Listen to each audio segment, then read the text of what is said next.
Everybody hide your Azumarills because Toxapex is finally coming in Pokemon Go. If you don't know what a Toxapex is a poison water type Pokemon from the Alolan region that has bulk that is greater than Cresselia, bulk that is greater than Azumarill. Its bulk isn't quite on the level of Bastiodon, but it doesn't have any double weaknesses, so no matter how you slice this pie here, Toxapex is going to be a meta force in both GBL, the Championship Series. It's good. It's coming out with this Fashion Week event. Fashion Week is starting September 27th and running until September 3rd. I do expect this to be a spawn in the wild after the event, but the event is when it's going to be debuting. In this video, I'm going to highlight to you just how powerful Toxapex is going to be in Pokemon Go, what you can do to prepare to counter it, and why I feel Toxapex should be nerfed just a little bit before coming out, because in its current state, with the current moves that it has in the data mine, I think Toxapex is just a smidge too good for Pokemon Go right now. Swinging over to pvpoke.com, here you can see we got Toxapex with the greater stat product than Cresselia and Azumarill, and you can also see its current moveset from the Game Master. We got Poison Jab and Bite for fast moves, so poison jabbing almost 100% of the time. And then for charge moves, we got Sludge Wave, Muddy Water, and Gunk Shot, the trash can of doom. And in the 1-1 shield scenario, the rank 1 Toxapex versus the rank 1 meta on pvpoke.com, Toxapex is beating well over half the meta. Like 2/3 of the meta is brought down to its knees from Toxapex. Now you can step back and go, well, Ryan Swag, this is Muddy Water, low energy cost charge move. It's just getting some of these wins off the bait. So let's turn the baiting off here, right? No baits, Toxapex. All right, now we pick up 2 more losses, but still quite impressive. To give you an idea of how impressive this is, let's look at Galarian Stunfisk. Galarian Stunfisk is a very bulky Pokemon. I mean, 2,247 stat product, definitely not bad. And it has basically every single advantage you can think of in the game. It's got high energy generation with the Mud Shot. It's got Rock Slide and Earthquake for perfect coverage. Rock Slide and Earthquake being 2 of the better rock and ground type attacks to add to that. And it's a Steel type Pokemon, and Steel type always carries really powerful resistances with it. Including the baiting. Baiting is currently turned on. Galarian Stunfisk mirrors the no-bait Toxapex, 22-16. So Toxapex doesn't even have to bait. Toxapex doesn't need these fancy coverage options in high-energy aggregation situations going on to be good. Toxapex is just out of the box, poison jabbing and sludge waving your butthole, that good. So as you can tell, Toxapex is going to be quite the meta threat. So what beats Toxapex, right? Well, you can see we got Steel type Pokemon like Registeel and Stunfisk. Of course, I would really hope that these Pokemon could beat the Toxapex. We got ground type Pokemon like Swampert, Runegrius showing up. We also have Ghost type Pokemon. If you're not familiar, Ghost types resist poison type attacks, so Cofagrigus and Sableye are both also really good. One Pokemon that you will notice missing from this list, though, is Trevenant.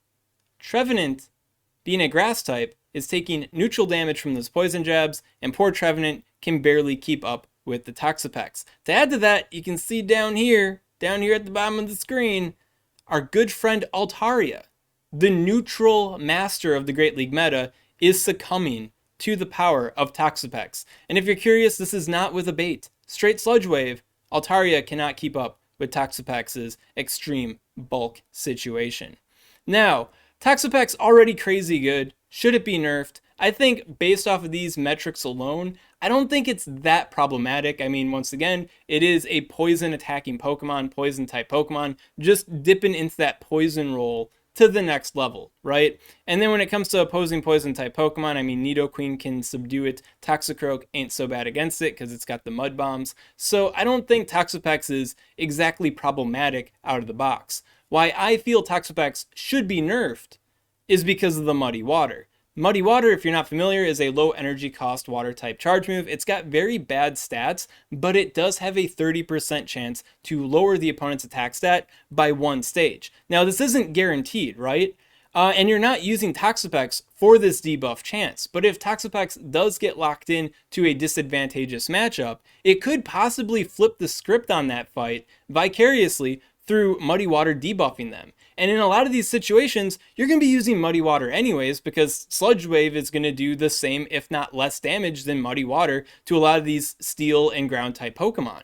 So, and then it has the chance to debuff and flip the script on the matchup, making a hard counter into a not very hard counter, and in some circumstances allowing Toxapex to completely flip the script on the matchup. To give an example, we're going to look at the Skarmory matchup, and you can see here that with a single Muddy Water debuff, even late in the game, mid-battle Muddy Water debuff, it takes this matchup to the point where Skarmory can just barely overcome the Toxapex. And you can see here that Toxapex is just one fast move away from yet another Muddy Water. Now, Skarmory is coming out of this with a Sky Attack. It's low HP, so the opponent can't farm it so well, but this is a pretty dire situation. And it only has 4 HP. Mind you, this is the rank 1 Skarmory. So if your Skarmory is deficient on the bulk side of the force, if these Muddy Waters happen to do 1 extra damage because of your defense stat, or if you have a lower HP stat than the rank 1 to the point where you would get KO'd in this situation, well, that's not very good for your Skarmory. Could you consider this to be a hard counter in this situation? Then to add to this, let's say the first Muddy Water were to have debuffed you, right? Now you're put into a situation where you have to throw that Sky Attack to KO it, lest it reach that final Muddy Water to take you out. This situation you had a lot of control over, it wasn't so bad, now is pretty dang bad. And then when you do throw this Sky Attack here, the Toxapex always has the opportunity to shield that and then just farm you down. You got farmed down by a Poison Jabbing Poison type Pokemon using Muddy Water? Your Steel type Pokemon? That's insanity. So yeah, Muddy Water might be just a little bit too good, maybe a little bit too problematic on the Toxapex. And this same kind of situation applies to basically everything except for Registeel when it comes to hard countering the Toxapex. Every single Muddy Water debuff really racks up on Toxapex's ability to potentially flip that matchup in this really unseeming kind of way, which I think could be a bit problematic because you're using Toxapex already because it's a crazy good Pokemon that claps over 2/3 of the meta just based off of Poison Jab, Sludge Wave, and stats alone. But then you add in the fact that if it does get caught in a bad situation, it's just going to Muddy Water its ass off and then possibly debuff your Pokemon and put you in a position where A, it could just flip that hard counter matchup, or B, just put your Pokemon in a position to get farmed. You know, the advantage you think you're going to have isn't the advantage you're going to get because of all the debuffing going on. So I really do like Toxapex. I think it's fine. I'm welcoming our poison type god from the depths of the seas to, I don't know, make Azumarill feel even worse than it already does.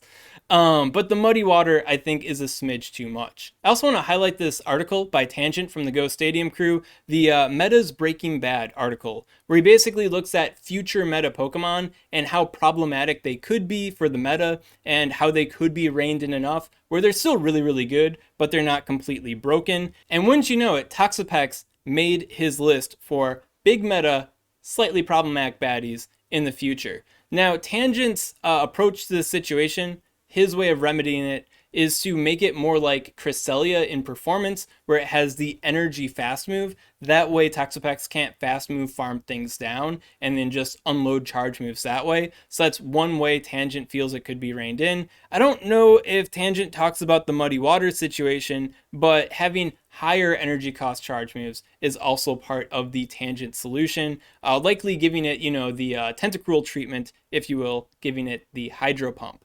This way, Toxapex is still a bulky, powerful, threatening Pokemon, but now it's not the Pokemon that's going to farm you down and then just debuff everything that you thought was going to counter it. Now it's a little bit more reined in. Still meta-breaking, big boy Pokemon, but not as crazy as it is right now. So that's all I gotta say about Toxapex right now. What are your thoughts on our new briny overlord here coming into Pokemon Go? Drop them in the comments. Let me know what your thoughts are. And of course, if you enjoy this kind of content, you want to see more like it, maybe you want to see the Toxapex PvP IV deep dive once it finally comes out, well, make sure to subscribe to SwagTips. SwagTips. I'd also like to give a special shout out to these Patreon supporters. If you want to support the Swagman on Patreon, link in the description. One other thing I want to highlight here is just how ridiculous this Toxicroak looks. I mean, the horn is going straight through the hat, which is just ridiculous to me. It's so hilarious. So I'm kind of hoping that I get a good IV one of these guys, or like a good IV Krogunk here. You know, maybe this will be inspiration to finally do my Toxicroak PvP IV deep dive if I got time for it. Because, I mean, this is just, I love it.